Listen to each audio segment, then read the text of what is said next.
मेरे काबिल दोस्त ने कहा कि वो कोई मन गढ़ंत कहानी नहीं सुना रहे, पर ये किस्सा सुन के तो लगता है ये जैसे कोई थर्ड ग्रेड हिंदी मूवी की स्क्रिप्ट हो सकता है कि थिएटर के अंदर शायद चंद लोग इस पे तालियां बजा दें, लेकिन ये कोर्ट रूम है। मैं कहना चाहूंगा अगर इनके पास कोई ठोस सबूत है तो पेश करें, अदरवाइज कोर्ट का टाइम बर्बाद ना करें।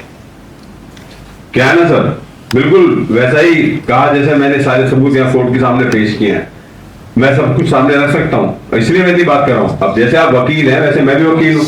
आप अच्छा काम अपने से बहुत अच्छे जानते हैं अपना काम, मैं भी अपना काम बहुत अच्छे जानता हूँ। तो इस पूरे केस की जज ब्रिजभूषण के हाथ में थी, एक असली और एक नकली ब्रिजभूषण। ये एक नॉर्मल बात नहीं है। तो बोले जा रहे हैं वहां से, सब सुन रहे हैं, सारा ड्रामा चल रहा है। सचिन सर का पूरा जोर को लुक गया और ये थोड़ा स्ट्रॉन्ग बातें हैं इसके पास। चार्ज खबरों बोलना शुरू करते हैं। लेकिन वैसे एक बात तो है, उन्होंने बोला था कि किसी भी तरह से कोई रिचुअल्स, कोई सब चीजें नहीं होंगी शादी के लिए। इसीलिए पूर्णिमा के दिन शिशिर मुखर्जी ने ब्रिजभूषण के साथ शादी कर ली, माला डाली गले में, और वहां से अपने परिवार के पास चले आए। चार्ज बहुत सही पकड़ा। ये सब झूठ है।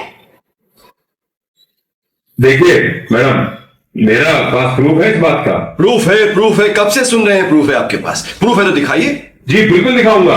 और वहां जज साहब बोलते हैं मैडम शिव टू पूर्वा जी बैठ जाइएगा। बैठी और बोलना शुरू करता है। मिस्टर बोलिए क्या कहना चाहते हैं आप आगे।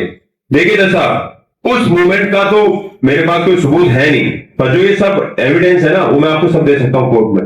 पहले मेरी बात पूरी हो जाए फिर मैं सारी बातें बताऊंगा।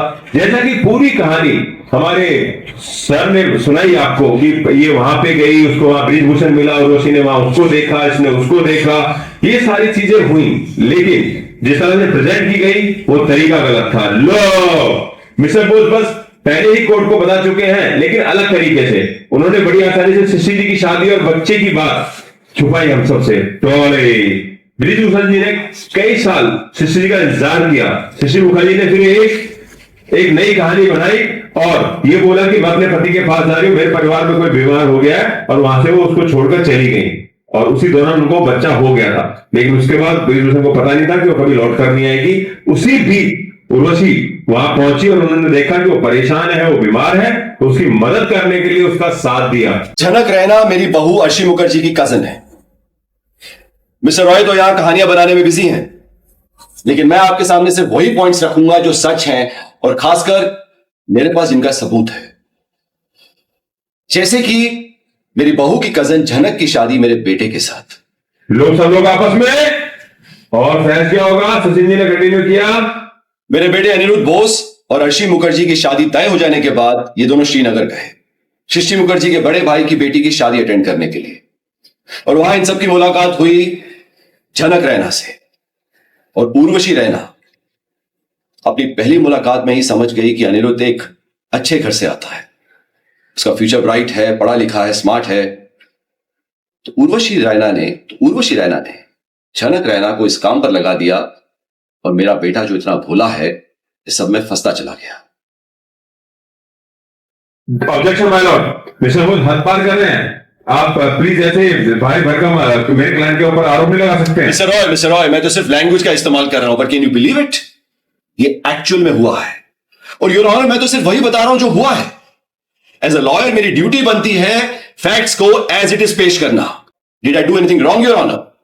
No, please continue. Thank you. मेरे बेटे को फंसाने के बाद वो लड़की झनक जबरदस्ती हमारे घर में घुस आई और हमारे परिवार के साथ सुख सुविधा के साथ रहने लगी। और तो और झनक ने मेरे बेटे और अर्शी की शादी के बीच में अड़चन डालने की कोशिश भी की। मेरे बेटे को कुछ समय लगा यह चुनाव करने में कि हीरा कौन है और कोयला कौन। एंड योर ऑनर, ये एकदम करेक्ट इंफॉर्मेशन है।